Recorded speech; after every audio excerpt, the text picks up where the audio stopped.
Hai semua, pada saat ini saya akan memaparkan materi mengenai tinjauan psikologis dan pedagogis pendidikan Kristiani kategorial remaja.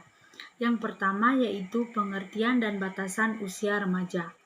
Istilah remaja atau adolescence berasal dari kata adolescere yang berarti tumbuh atau tumbuh menjadi dewasa. Menurut Jane Piaget, secara psikologis, masa remaja adalah usia di mana individu berintegrasi dengan masyarakat dewasa, usia di mana anak tidak lagi merasa di bawah tingkat orang-orang yang lebih tua, melainkan berada pada tingkatan yang sama. Masa remaja terjadi pada umur 12-18 tahun. Kemudian, masa remaja menurut dua ahli psikologis. Yang pertama yaitu Boring E.G. dalam Harlock 1990. Masa remaja merupakan suatu periode atau masa tumbuhnya seseorang dalam masa transisi dari anak-anak ke masa dewasa. Kemudian menurut Erikson, masa remaja adalah masa kritis identitas atau masalah identitas ego remaja. Identitas diri yang dicari remaja. Kemudian, Harlock membagi masa remaja menjadi dua tahapan, yaitu yang pertama, awal masa remaja. Awal masa remaja berlangsung kira-kira dari umur 13 tahun sampai 16 sampai 17 tahun. Kemudian, akhir masa remaja. Akhir masa remaja bermula dari usia 16 sampai 17 tahun sampai 18 tahun, yaitu usia matang secara hukum. Kemudian, ciri-ciri masa remaja menurut Elizabeth B. Harlock. Yang pertama yaitu masa remaja sebagai periode yang penting. Mengapa sampai dikatakan periode yang penting? Karena perkembangan fisik yang cepat dan penting disertai dengan cepatnya perkembangan mental yang cepat menimbulkan penyesuaian mental dan membentuk sikap dan nilai serta minat yang baru pada remaja. Kemudian yang kedua yaitu masa remaja sebagai periode peralihan. Masa peralihan yaitu dari masa kanak-kanak menuju ke masa dewasa. Dan yang ketiga yaitu masa remaja sebagai periode perubahan.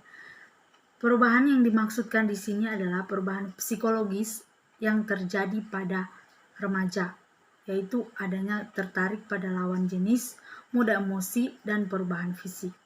Kemudian yang keempat, masa remaja sebagai masa bermasalah.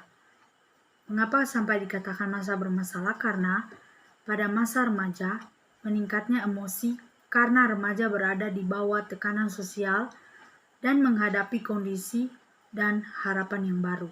Kemudian yang kelima, masa remaja sebagai masa mencari jati diri. Pada masa ini remaja tidak mempunyai tempat yang jelas antara tidak termasuk menjadi anak-anak lagi. Kemudian pada masa ini juga remaja sering berkumpul bersama teman-teman seumurannya dan tidak berkumpul dengan anak-anak yang di bawah umurnya atau yang sudah dewasa. Kemudian yang keenam yaitu masa remaja sebagai usia yang menimbulkan ketakutan.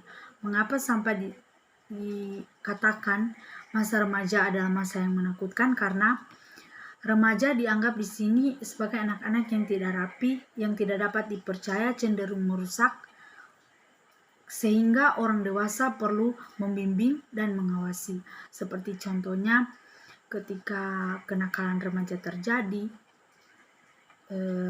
orang tua itu harus selalu membimbing dan mengawasi.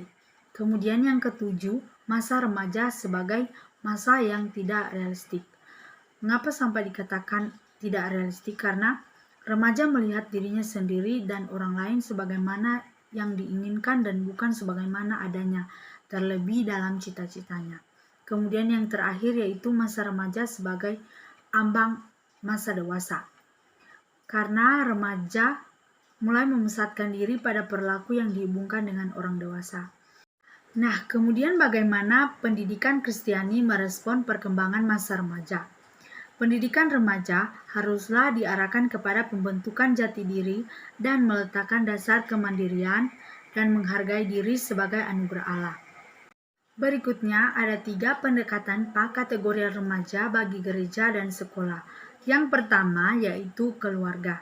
Peranan keluarga sangat penting untuk melindungi para remaja, seperti melakukan komunikasi rutin antar orang tua dengan anak, kemudian memberikan rasa aman di setiap aspek kehidupan agar tidak timbul tanda-tanda stres, seperti melakukan sharing bersama orang tua. Orang tua juga harus selalu memperhatikan anaknya setiap apa yang ia lakukan, maupun di sekolah, di luar sekolah, dan di dalam rumah. Kemudian yang kedua adalah konseling. Konseling membantu agar para remaja lebih memahami perubahan yang mereka alami dan mendapatkan bekal bagaimana cara menjalani kehidupan masa remaja. Konseling ini biasa terjadi di sekolah antar guru dan murid. Dan yang ketiga yaitu spiritual. Perkembangan spiritual pada masa remaja sangat perlu diperhatikan.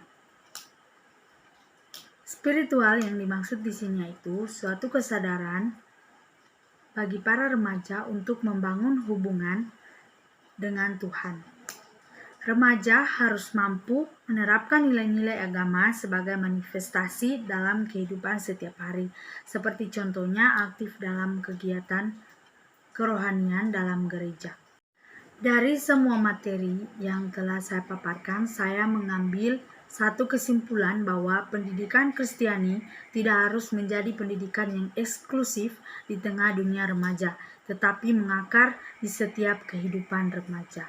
Sekian materi yang dapat saya paparkan. Saya ucapkan terima kasih.